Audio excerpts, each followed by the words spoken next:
Good morning students, good afternoon, good evening, Ram Ram.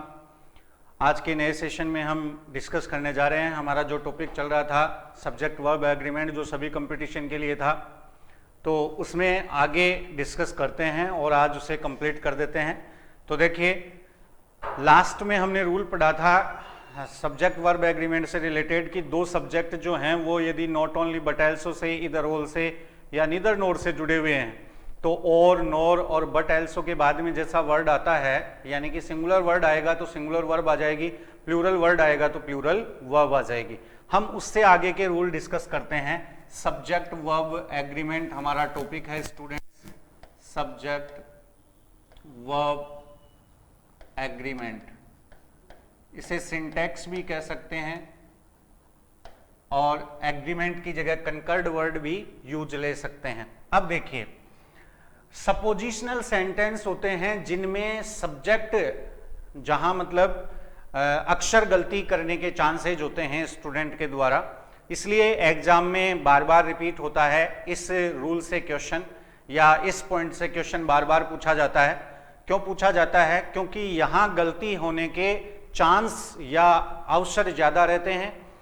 Suppositional sentence का मतलब होता है जिनमें कोई कल्पना व्यक्त की गई हो, उनमें ऐसी कल्पनाएं दी जाती हैं, ऐसी कोई कामना व्यक्त की जाती है जो क्या नहीं हो सकती हो, पूरी नहीं हो सकती हो, या जो होना संभव नहीं हो, ऐसी कल्पना व्यक्त की जाती है।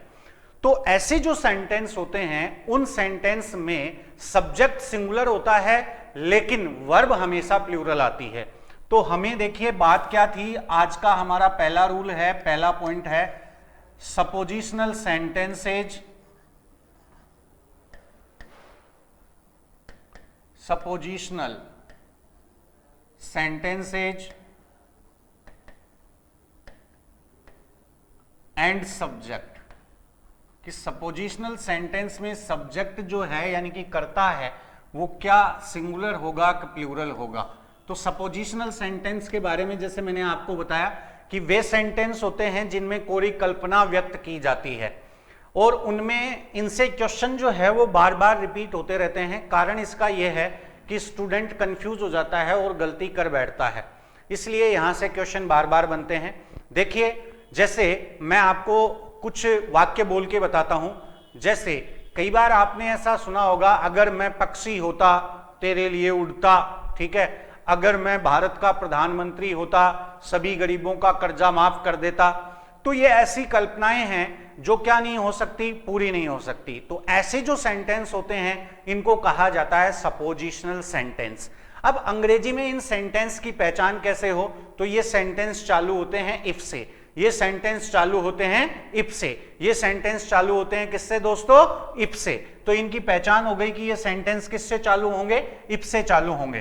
तो जैसे देखिए, यहां मैं आपको एक पैटर्न बताता हूं कि जैसे इफ आ गया, इफ के बाद में यहां आपको एक कर्ता दिया जाएगा, इस कर्ता के बाद यहां हमें क्रिया की जगह खाली छोड़ दे, ठीक है। इस क्रिया के बाद में अन्य शब्द, यहां से फिर दूसरा वाक्य चालू हो जाएगा, इसमें कर्ता, फिर यहां पे क्रिया या फिर अन्य शब्द। अब देखिए, ध्यान दीजिए, ये जो सेंटेंस है जो इफ से शुरू हो रहा है यहां से लेकर के यहां तक, इस सेंटेंस को नाम दिया जा रहा है सपोजिशनल सेंटेंस।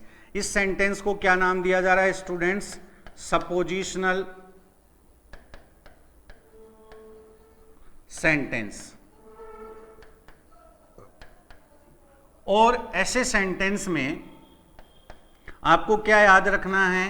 कर्ता singular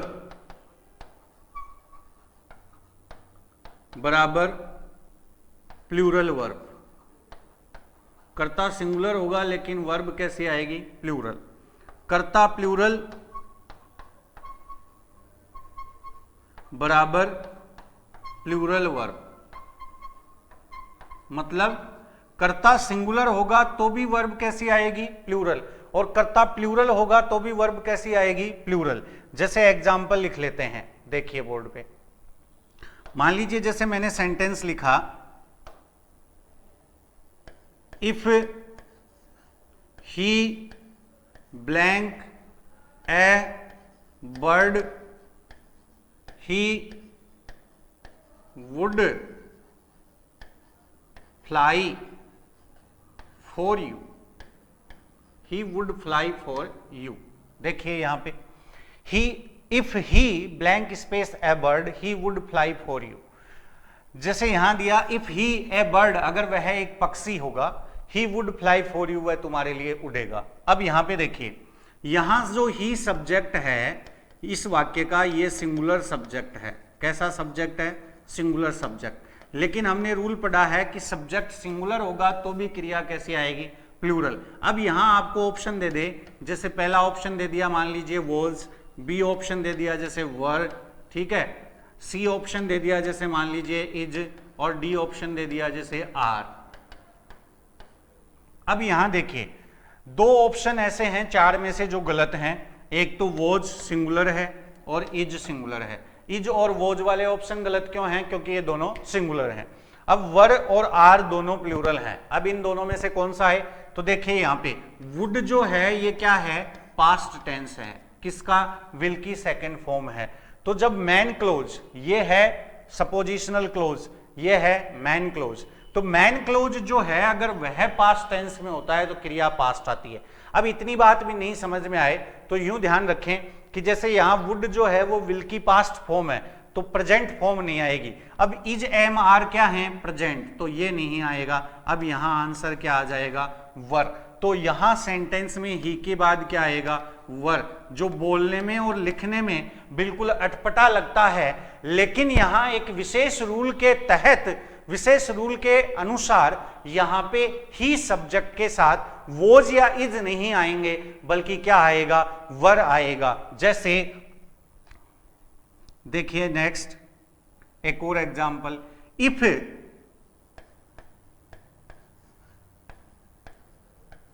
C blank space a sparrow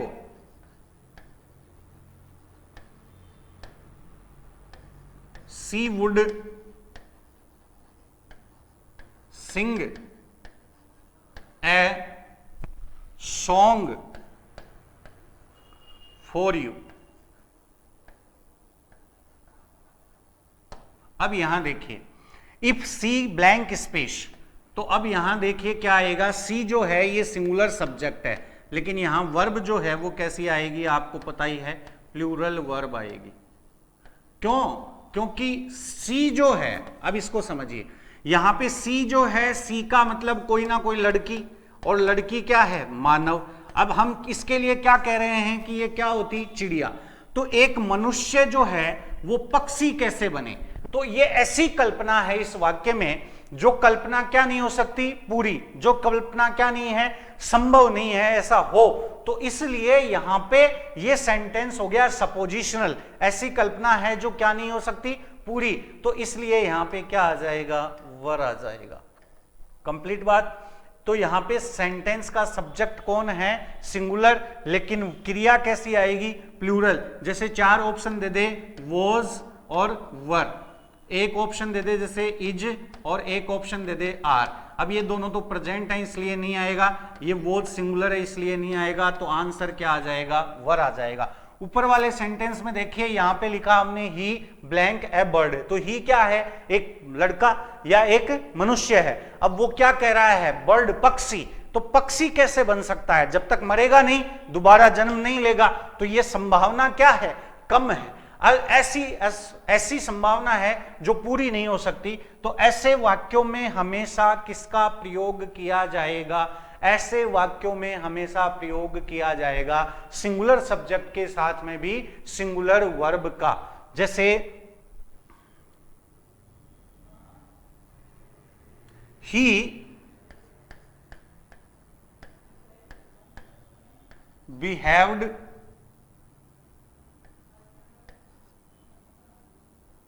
behaved as if he blank my boss। अब यहां पे देखिए ही बिहेव्ड, वह व्यवहार करता है, एज इफ मानो जैसे, ही वह, माई बॉस मेरा क्या हो? बॉस। इसका मतलब वो बॉस नहीं है। अब यहां पे क्या आ जाएगा? वर, यानी कि प्लूरल वर्ब आ जाएगी। तो अगर आपको सेंटेंस आपकी एग्जाम जो है उसमें आपको ऐसे क्वेश्चन दे दिए जाएं जो सपोजिशनल सेंटेंस हैं, जिनकी पहचान होगी इफ से चालू होगा या फिर आई किससे, एज इफ से चालू होगा, और ऐसे वाक्यों में अगर कर्ता सिंगुलर होगा तो कर्ता सिंगुलर होने के बावजूद भी जो वर्ब है वो हमेशा कैसी आएगी, प्लूरल आएगी। अब इसके बाद में देखिए नेक्स्ट रूल डिस्कस करते हैं हम। हमारा नेक्स्ट रूल है स्टूडेंट्स, जैसे यहां देखिए नेक्स्ट 2 नंबर का रूल है, जैसे number adjectives, number adjectives plus time, weight और अमाउंट, डिस्टेंस,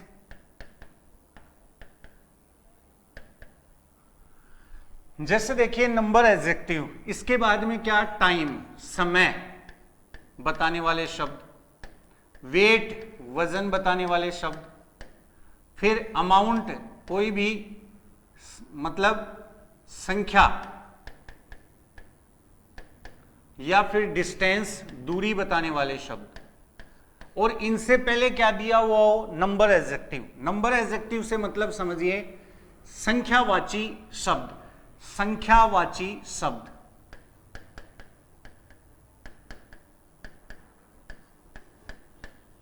संख्यावाची शब्द, जैसे मान लीजिए 1 2 3, इनको काउंटिंग भी कह सकते हैं 4। अगर ऐसे शब्द दिए हुए हों तो अब ध्यान दीजिए इधर, जैसे ये शब्द प्लस इनके साथ में ये दिए हुए हों, तो अगर ऐसा किसी वाक्य का सब्जेक्ट हो, मान लीजिए ये आपके वाक्य का क्या है, सब्जेक्ट।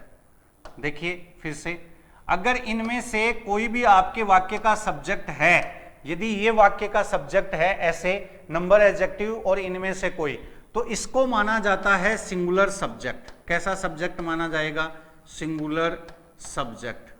और सिंगुलर सब्जेक्ट माना जाएगा बराबर वर्ब भी कैसी आ जाएगी, सिंगुलर वर्ब। कैसी वर्ब आ जाएगी students, singular verb. For an example जैसे देखिए,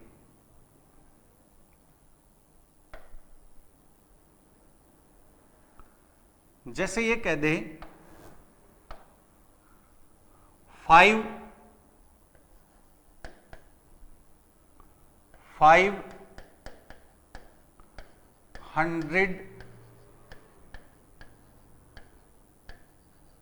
rupees a small amount. 500 rupees blank space a small amount. अब देखिए यहां 4 ऑप्शन दे दिया आपको, 4 ऑप्शन दे दिए। जैसे मान लीजिए दे दिया इज, एक दे दिया आर। अब यहां देखिए आपको ये 2 ऑप्शन मिल गए, सिंगुलर और प्लूरल। अब मैंने आपको बताया कि 1 2 3 4 5 6 ऐसे काउंटिंग दी हुई हो, उसके बाद में कोई भी अमाउंट दिया हुआ हो, जैसे अमाउंट हो गया 500 रुपीज, तो ये 500 रुपीज एक क्या हो गया, अमाउंट। या फिर वजन दिया हुआ हो, तो यहां पे जो वर्ब पूछी जाएगी ये वर्ब क्या होगी, सिंगुलर, क्योंकि हम इसको क्या मान रहे हैं, सिंगुलर सब्जेक्ट मान रहे हैं। तो वर्ब कैसी आ जाएगी, सिंगुलर। तो अब यहां देखिए क्या आ जाएगा, इज। अब ये जो है इसमें गलती होने के कारण क्या है कि यहां जो वर्ड आपको दिखाई देगा ये वर्ड कैसा दिखाई देगा, प्लूरल। फिर आप इस संख्यावाची शब्द को देख करके क्या हो जाएंगे, कंफ्यूज हो जाएंगे।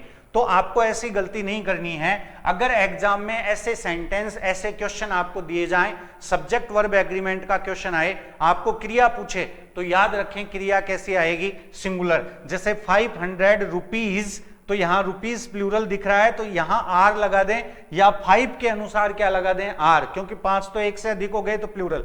तो इस वजह से यहां गलती होने के चांसेस रहते हैं। तो आपको यह गलती नहीं करनी है। अगर इस प्रकार का वाक्य का सब्जेक्ट हो तो इसके साथ में वर्ब कैसी आती है, सिंगुलर वर्ब आती है। अब जैसे देखिए एक और एग्जांपल लिखते हैं, मान लीजिए लिख दिया जाए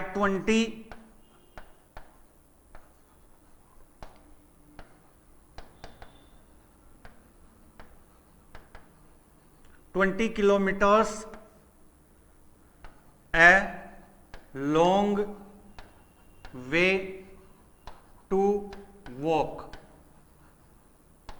फुल स्टॉप। अब यहां पे देखिए हमने सेंटेंस लिखा, उसमें सेंटेंस में क्या लिखा 20, फिर इसके बाद में क्या लिख दिया किलोमीटर्स। ये कैसा दिखाई देने वाला शब्द है प्लूरल।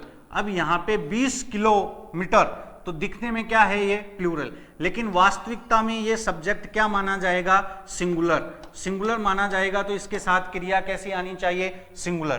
तो अब यहां पे जैसे हमें ऑप्शन दे दे कि एक तो इज ऑप्शन है, दूसरा आर ऑप्शन है, दोनों में से चुनो कौन सा आएगा, तो आंसर आ जाएगा इज। तो हम बोलेंगे 20 kilometres is a long way to walk, 20 kilometres is a long way to walk.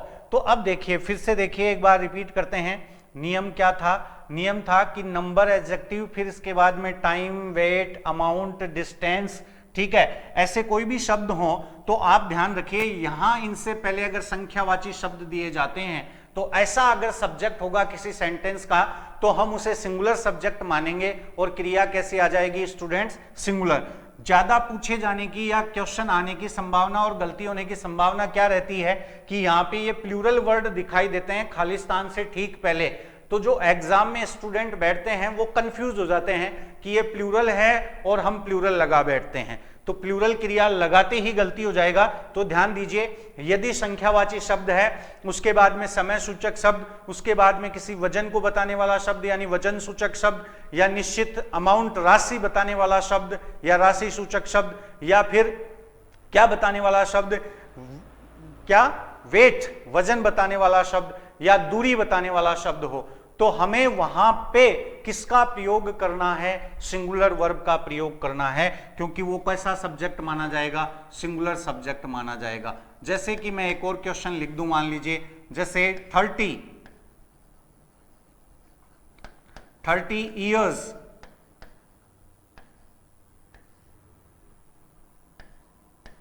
Long period to wait 30 years a long period to wait. अब यहां पे देखिए यहां ईयर्स शब्द आपको क्या दिखाई दे रहा है प्लूरल, बस यही गलती करवाता है, यही शब्द जो है वो हमें गलत करने के लिए मजबूर करता है। ये कैसा शब्द है प्लूरल शब्द है, हम इसे प्लस इस 20 वर्ड को देख करके यहां पे कैसी क्रिया मान लेते हैं प्लूरल, जबकि यहां सिंगुलर वर्ब आएगी। कैसी वर्ब आएगी सिंगुलर वर्ब, यानी कि एक वचन की क्रिया आएगी, सिंगुलर वर्ब आएगी। तो जैसे मान लीजिए ऑप्शन दे दिया गया आपको कि एक तो है इज और दूसरा है आर, तो अब बताइए आंसर क्या आ जाएगा, तो आपका आंसर हो जाएगा इज, आर क्या हो जाएगा गलत। इसके बाद में नेक्स्ट रूल डिस्कस करते हैं। जैसे किसी सेंटेंस का सब्जेक्ट कोई इन्फिनिटिव होती है तो वर्ब कैसी आएगी, तो यदि मान लीजिए रूल नंबर 3 है आपका, रूल नंबर 3 स्टूडेंट्स देखिए बोर्ड पे, रूल नंबर 3 है सब्जेक्ट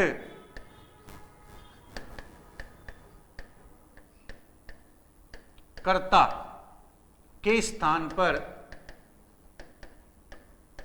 कोई इन्फिनिटिव हो,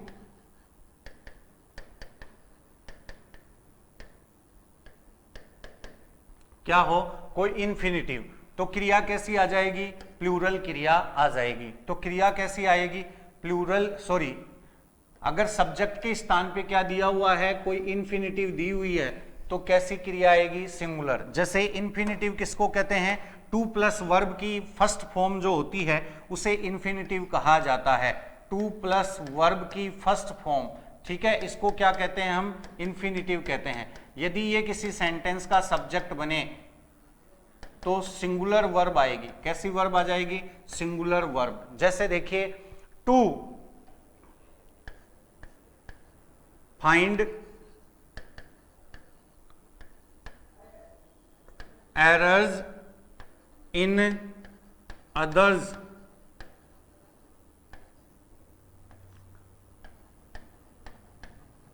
इजी टास्क। अब यहां देखिए सेंटेंस हमने लिखा या क्वेश्चन हमने लिखा कि to find errors in others खालिस्तान एन इजी टास्क। तो अब यहां पे देखिए जैसे आपको ऑप्शन दे दे इज या आपको ऑप्शन दे दे आर, तो अब दोनों में से कौन सही है? तो ध्यान दीजिए ये टू फाइंड, टू प्लस क्या है? वर्ब की फर्स्ट फॉर्म, और एक ही है तो ये क्या है? सिंगुलर करता है, यानी कि सिंगुलर सब्जेक्ट है। सिंगुलर सब्जेक्ट है तो हमें क्रिया भी कैसी चाहिएगी? Singular verb चाहिएगी। तो जैसे यहां हमें क्या लगा देना है? इज।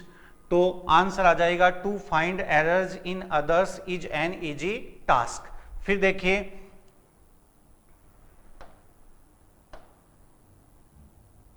जैसे to walk blank a man strong full stop. अब यहां पे देखिए जैसे ये क्वेश्चन दे दिया, यहां खालिस्तान है। अब ये टू प्लस वर्ब की क्या है? First form. कैसा सब्जेक्ट मानेंगे इसको? सिंगुलर सब्जेक्ट मान लेंगे, सिंगुलर सब्जेक्ट। अब ये सिंगुलर सब्जेक्ट है तो वर्ब भी कैसी आ जाएगी यहाँ पे? सिंगुलर। अब हमें दो वर्ब दे दे, एक दे दी इज और एक दे दी आर, तो आंसर आ जाएगा इज। यहाँ पे हम क्या लिख देंगे? इज। तो to walk is a, sorry,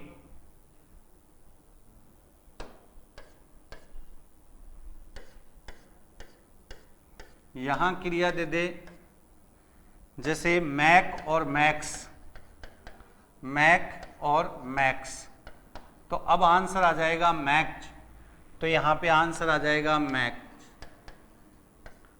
singular, क्योंकि वर्ब में क्या लग जाए? एस या ई एस, तो वर्ब कैसी हो जाती है? सिंगुलर। अब ध्यान दीजिए यदि हम किसी सेंटेंस का सब्जेक्ट जो है वो किसी इन्फिनेटिव को बनाते हैं, यानी कि टू प्लस वर्ब को, तो वर्ब जो है वो हमेशा सिंगुलर आएगी, क्योंकि हमारा सब्जेक्ट क्या माना जाएगा? सिंगुलर माना जाएगा, और सिंगुलर वर्ब आएगी। लेकिन मान लीजिए इससे अगला पॉइंट, यदि दो इन्फिनेटिव हो और उनको एंड से कनेक्ट कर दे, दो इन्फिनेटिव हो और उनको एंड से कनेक्ट कर दे, तो हमेशा वर्ब प्लूरल आएगी।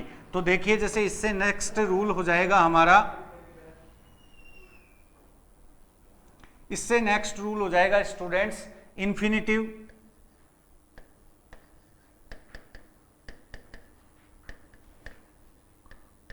फिर एंड और फिर इन्फिनेटिव। अगर इस प्रकार का सेंटेंस का सब्जेक्ट होता है हमारा, तो ये जो सेंटेंस का सब्जेक्ट है इसको माना जाएगा प्लूरल, प्लूरल सब्जेक्ट। अगर वाक्य का सब्जेक्ट यानी कि राजा प्लूरल है तो वर्ब भी कैसी आ जाएगी? Plural verb. कैसी वर्ब आ जाएगी? प्लूरल वर्ब आ जाएगी। फॉर एन एग्जाम्पल, जैसे मान लीजिए आपको क्वेश्चन दे दिया जाए to walk and to run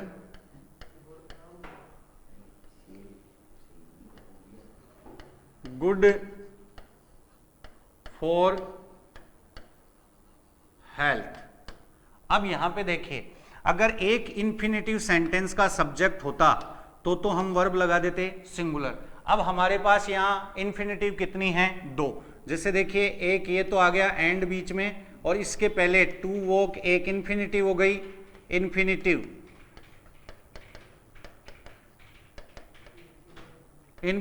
एक, और ये टू रन ये दूसरी इन्फिनेटिव हो गई, इन्फिनेटिव टू, यानी कि सेकंड। अब दो इन्फिनेटिव को हमने एंड से जोड़ दिया तो फाइनली ये जो सब्जेक्ट है हमारा, ये सब्जेक्ट कैसा बन गया? प्लूरल बन गया।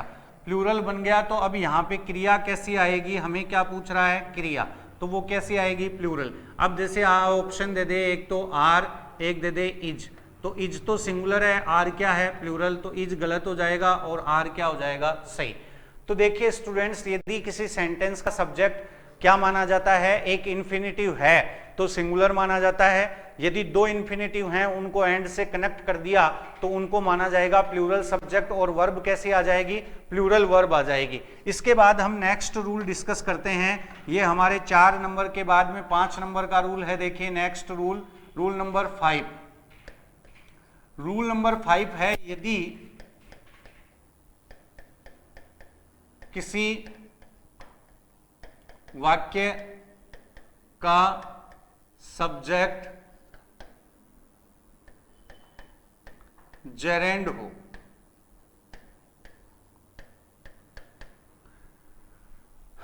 तो क्रिया कैसी आए।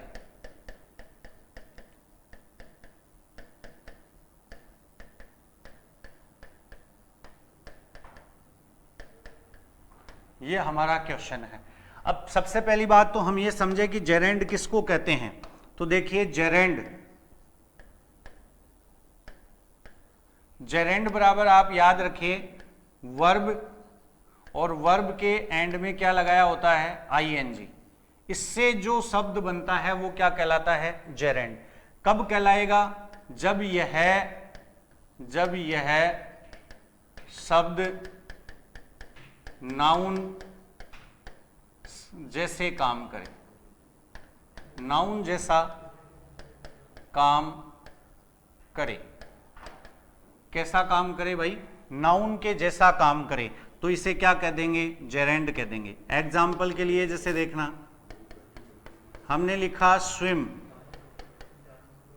अब इसमें लगा दिया आईएनजी, शब्द बन गया स्विमिंग। अभी अगर स्विमिंग नाउन जैसा काम करता है तो इसको कहा जाएगा जेरेंड। फिर जैसे हमने लिखा रन, इसमें लगाया जैसे आईएनजी, शब्द बना रनिंग, तो अब ये रनिंग शब्द जो है नाउन जैसा काम करेगा तो इसे कहा जाएगा जेरेंड। यदि मान लीजिए लिख दिया हमने वॉक, इसमें लगा दिया आईएनजी, तो वर्ड बन गया वॉकिंग। अब ये वॉकिंग शब्द यदि क्या करता है, नाउन जैसा काम, तो इसको जेरेंड कहेंगे। अब ये तो हुई गई जेरेंड की बात, यानी कि आईएनजी शब्द यानी जेरेंड को सेंटेंस का सब्जेक्ट बनाया जाए तो वर्ब कैसे आए। तो जैसे मान लीजिए सेंटेंस में एक जेरेंड है, क्या है, एक जेरेंड, यानी एक आईएनजी शब्द है, अगर उसे कर्ता के बतौर यूज किया जाता है, कर्ता के बतौर इस्तेमाल किया जाता है, तो आपको याद रखना है हमेशा क्रिया सिंगुलर आएगी। हमेशा क्रिया कैसी आएगी, सिंगुलर आएगी। जैसे देखिए आपने किसी भी एक आईएनजी शब्द को यानी कि जेरेंड को क्या बना दिया, कर्ता बना दिया।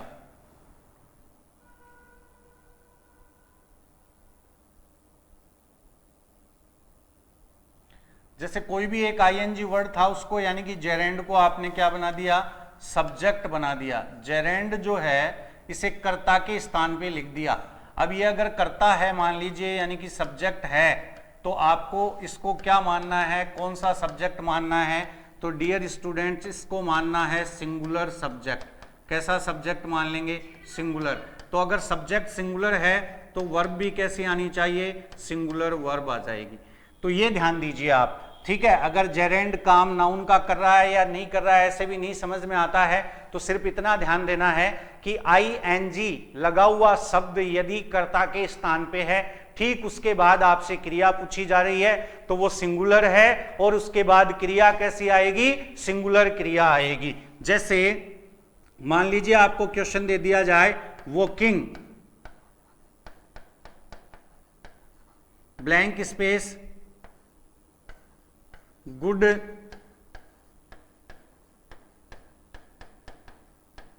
फॉर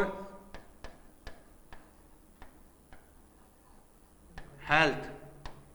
अब देखो इधर, जैसे ये क्वेश्चन है, अब इसमें आईएनजी लगा हुआ शब्द क्या है, वाक्य का कर्ता, यानी कि इसके बाद आपसे क्रिया पूछी जा रही है तो कर्ता है निश्चित तौर पे।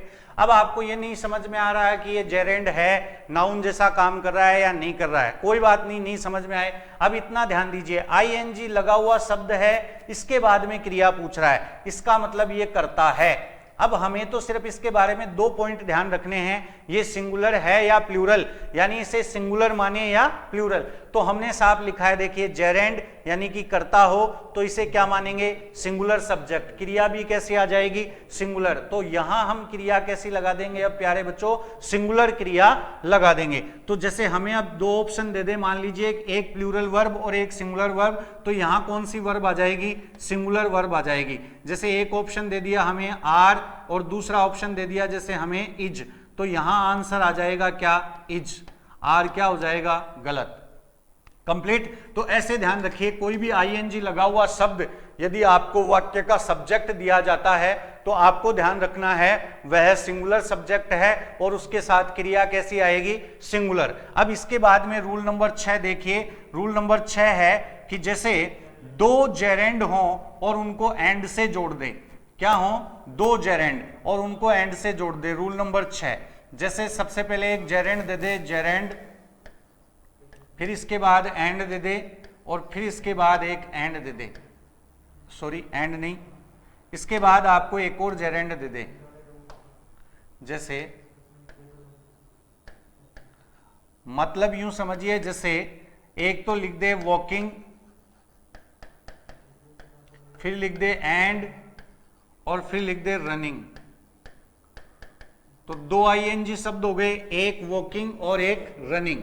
कंप्लीट बात। अब देखिए, आपको अगर दो जेरेंड जो हैं वो एंड से जोड़ करके दे देता है तो आप ध्यान रखिए इसे कौन सा सब्जेक्ट मानना है, आपको प्लूरल सब्जेक्ट मानना है। कैसा सब्जेक्ट मानना है, प्लूरल सब्जेक्ट मानना है, प्लूरल सब्जेक्ट बराबर प्लूरल वर्ब। यानी जब दो आईएनजी शब्द हैं, अगर उनके बाद में खाली स्थान छोड़ रहा है और वहां आपको दो वर्ड के बीच में, दो आईएनजी शब्दों के बीच में क्या दिया हुआ मिल रहा है, एंड, तो उस सब्जेक्ट को मानना है प्लूरल और क्रिया कैसी लगा देनी है, प्लूरल वर्ब लगा देनी है।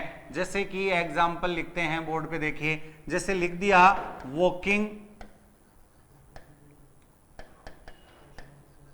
एंड रनिंग, फिर उसके बाद में ब्लैंक छोड़ दिया, फिर लिख दिया गुड एक्सरसाइज फॉर हेल्थ। अब यहां पे देखिए वॉकिंग एंड रनिंग, दो वर्ड थे आईएनजी, अगर एक होता तो सिंगुलर, अब दो आ गए तो क्या मान लेंगे इसको, प्लूरल, और प्लूरल मान लेंगे तो क्रिया यहां कैसी आ जाएगी, प्लूरल। अब दो ऑप्शन दे दे, एक दे दिया जैसे इज और एक दे दिया आपको आर, तो अब आंसर क्या आ जाएगा, आर। तो यदि देखिए इन्फिनिटिव और जेरेंड के बारे में सिर्फ दो छोटे से पॉइंट याद रखिए। अगर एक इन्फिनिटिव है तो उसे सिंगुलर सब्जेक्ट मानेंगे, सिंगुलर वर्ब आ जाएगी। अगर एक जेरेंड है तो उसे सिंगुलर सब्जेक्ट मानेंगे और सिंगुलर वर्ब आ जाएगी। अगर दो इन्फिनिटिव हैं, उनको एंड से ज्वाइंट किया और फिर कनेक्ट करके सेंटेंस का सब्जेक्ट बनाया गया तो प्लूरल सब्जेक्ट माना जाएगा, फलस्वरूप प्लूरल वर्ब आ जाएगी। यदि दो जेरेंड हैं, उनके बीच में एंड लगा दिया तो प्लूरल सब्जेक्ट माना जाएगा और प्लूरल वर्ब आ जाएगी। अब देखिए इसके बाद में नेक्स्ट रूल डिस्कस करते हैं, रूल नंबर 7। नेक्स्ट रूल है हमारा स्टूडेंट्स, जैसे आपको सेंटेंस का सब्जेक्ट मिल जाए, क्या, सब्जेक्ट यानी वाक्य का जो कर्ता है वो कर्ता आपको मिले, क्या, देखिए इधर देयर वर्ड मिल जाए, देयर। तो अब ये देयर वर्ड यदि आपको सेंटेंस का सब्जेक्ट मिलता है और इसके बाद में आपको यहां पे देखिए वर्ब खाली छोड़ दे, यानी कि वर्ब पूछे, तो क्या करें आप, तो ध्यान रखिए देयर जो वर्ड है इसको कहा जाता है डम्मी सब्जेक्ट। डम्मी सब्जेक्ट मतलब नकली कर्ता होता है, तो ये ना तो सिंगुलर होता है ना प्लूरल होता है। अब आपको इसके लिए क्या करना है कि अगर देयर के बाद आपसे क्रिया पूछ रहा है, फिर से रिपीट कर रहा हूं, देयर के बाद अगर आपसे क्रिया पूछ रहा है तो देयर नहीं बताएगा कि सिंगुलर क्रिया आएगी या प्लूरल। फिर यहां जैसे वर्ब के बाद में खालिस्तान है तो यहां शब्द दिया हुआ होगा, अगर यह शब्द जो है यह सिंगुलर है तो ये देयर भी सिंगुलर है, और यदि ये प्लूरल है तो ये देयर भी क्या है, प्लूरल है। तो हमें क्या याद रखना है कि अगर यहां खालिस्तान के बाद जो शब्द आ रहा है ये शब्द सिंगुलर है तो देयर भी सिंगुलर है, और यदि ये शब्द प्लूरल है तो देयर भी क्या है, प्लूरल है। जैसे मैं देखो एक सेंटेंस लिखता हूं आपके सामने, जैसे सेंटेंस लिखा there blank a boy in the class फिर लिखा जैसे देयर खालिस्तान some boys in the class. देखिए दोनों सेंटेंस में जो हमने वर्ड लिखा वो कौन सा वर्ड है स्टूडेंट्स? देयर। दूसरे में भी क्या है? देयर। अब मान लो ऐसे आपको क्वेश्चन दे दिया जाता है, तो अब ये देयर तो क्या है? डमी सब्जेक्ट है, नकली है, इसके बाद कर्ता कौन सा आएगा ये पता नहीं है।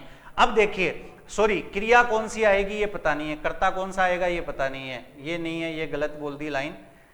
सही क्या है? अब ये सिंगुलर है क्या प्लूरल? तो वाक्य में आगे चलिए, ये खालिस्तान मिल गया आपको। इसके बाद में देखिए ये शब्द लिखा बॉय, ये बॉय क्या है? सिंगुलर। बॉय क्या है? सिंगुलर। इसलिए अब ये देयर भी क्या है? सिंगुलर। दूसरे में देखो बॉयज क्या है? प्लूरल। इसलिए अब ये देयर भी क्या है? प्लूरल। तो पहले में तो सिंगुलर क्रिया आएगी और दूसरे में कैसी क्रिया आएगी? प्लूरल। तो जैसे पहले में आपको ऑप्शन दे देता, एक तो आर और एक दे देता इज, तो इज तो प्लूरल है, ये तो गलत, क्या सॉरी आर प्लूरल है, ये तो गलत, आंसर क्या आ जाता? इज। दूसरे में जैसे मैं आपको दो ऑप्शन दे देता, एक आर और एक इज, तो अब आंसर आ जाता कौन सा? वही आर। इज क्या हो जाता? गलत। तो अब देयर जो है वो सिंगुलर या प्लूरल नहीं होता। तो जब ऐसे क्वेश्चन आए तो स्टूडेंट्स आपको ध्यान देना है कि सेंटेंस में खालिस्तान के बाद चेक करो, अगर खालिस्तान के बाद दिए हुए वर्ड जो हैं वो प्लूरल है तो देयर भी प्लूरल माना जाएगा, और इसके साथ में कैसी क्रिया लगा देंगे हम? प्लूरल क्रिया लगा देंगे। जैसे कि यहां देखिए देयर खालिस्तान बॉयज प्लूरल था, तो यहां पे लगाएंगे हम आर, और देयर खालिस्तान ए बॉय, तो ये ए बॉय क्या था? सिंगुलर, इसलिए हम यहां लगाएंगे इज। तो देयर सब्जेक्ट सिंगुलर और प्लूरल दोनों हो सकता है, बाद में कैसी क्रिया आएगी इस पे डिपेंड करता है। इसके बाद में एक नेक्स्ट और लास्ट रूल और देखिए, जैसे मान लीजिए आपका जो सब्जेक्ट है इस सब्जेक्ट के स्थान पे आपको मैनी वर्ड दे दिया जाए, मैनी, और इस मैनी के बाद में यहां आपको मिल जाए ए या एन, और इसके बाद यहां एक वर्ड दे नाउन। तो देखिए ये इंपॉर्टेंट, वेरी इंपॉर्टेंट रूल है, यहां से क्वेश्चन आता रहता है। क्यों आता रहता है? क्योंकि आप जैसे ही मैनी शब्द को देखोगे, मैनी देखते ही आपके दिमाग में एक चीज आ जाएगी फिट, क्या? प्लूरल। मैनी देखते ही एक चीज फिट हो जाएगी, क्या? प्लूरल। लेकिन एक्चुअल में वर्ब प्लूरल नहीं आएगी, वर्ब कैसी आएगी? सिंगुलर। क्योंकि मैनी के बाद जैसे ही ए या एन आएगा तो यहां जो वर्ड होगा यह वर्ड आएगा सिंगुलर। यह वर्ड कौन सा होगा? सिंगुलर। तो ये जो पूरा सब्जेक्ट बनेगा, ये पूरा सब्जेक्ट क्या कहलाएगा? सिंगुलर। तो देखिए अगर मैनी के बाद ए या एन नहीं है तो हमेशा प्लूरल वर्ब, और मैनी के बाद यदि ए या एन आ जाता है तो हमेशा सिंगुलर वर्ब। मैनी के बाद क्या आ जाए? ए या एन, तो हमेशा वर्ब कैसी आएगी? सिंगुलर। जैसे क्वेश्चन दे दिया, many a flower blank to die unseen in the desert. अब यहां देखिए स्टूडेंट, यहां मैनी अगर अकेला ही होता, ये ए नहीं आता तो प्लूरल होता, लेकिन अब मैनी के बाद क्या आ गया? ए। तो अब ये जो सेंटेंस का सब्जेक्ट बना ये बन गया सिंगुलर, और इसलिए यहां क्रिया भी कैसी आएगी? सिंगुलर। अब जैसे मैं आपको दो ऑप्शन दे दूं, एक दे दूं BLUSH और एक दे दूं BLUSHES, ब्लसिज। तो अब देखिए अब आंसर क्या आएगा? ये आपका सब्जेक्ट है सिंगुलर। ये इंपॉर्टेंट क्यों है? इस रूल से क्वेश्चन आते रहते हैं। कारण क्या है कि कोई भी स्टूडेंट है, मैनी देखते ही दिमाग में आ जाता है बहुत सारे लोग हैं, और प्लूरल वर्ब आ जाती है, लेकिन वर्ब प्लूरल नहीं आएगी, वर्ब सिंगुलर आएगी। जैसे ही मैनी के बाद आपको क्या दिखाई दे? ए या एन। अब देखिए वर्ब की फर्स्ट फॉर्म हम स्टार्टिंग से डिस्कस करते आ रहे हैं, वर्ब की फर्स्ट फॉर्म हमेशा क्या होती है? प्लूरल। जबकि हमारा सब्जेक्ट मैनी ए फ्लावर क्या है? सिंगुलर। तो अब क्रिया कैसी आनी चाहिए? सिंगुलर। वर्ब की फर्स्ट फॉर्म में एस या ईएस लग जाए तो वर्ब कैसी होती है? सिंगुलर। तो अब यहां आंसर आ जाएगा ब्लसिज। क्या आ जाएगा, ब्लसीज। ये जो सेंटेंस लिखा है मैंने, ये सेंटेंस राजस्थान में होने वाली 2010 सेकंड ग्रेड इंग्लिश के पेपर में क्वेश्चन आया हुआ है। राजस्थान में 2010 में सेकंड ग्रेड इंग्लिश में जो क्वेश्चन आया हुआ है, अब ये कहां से लिया हुआ है? थॉमस ग्रे नाम का एक अंग्रेज था, थॉमस ग्रे नाम का एक अंग्रेज था, उसने एक एलिजी लिखी थी, elegy written in country churchyard. उस elegy written in country churchyard में ये लाइन एज इट लिखी हुई है, यानी इस कविता में, और ये 2010 के पेपर में इंग्लिश सेकंड ग्रेड में आया हुआ है। तो ध्यान दीजिए स्टूडेंट्स, मैनी देखते ही प्लूरल वर्ब नहीं लगानी है। अगर मैनी के बाद आपको ए या एन दिख जाए तो उसे सिंगुलर सब्जेक्ट मानना है और हमेशा सिंगुलर वर्ब आएगी। यहां हमारा सब्जेक्ट वर्ब एग्रीमेंट का टॉपिक कंप्लीट होता है। इस टॉपिक के बाद अब नया टॉपिक रीट की एग्जाम के लिए हम स्टार्ट करने वाले हैं अगले सेशन में, फालेसीज। Thank you students.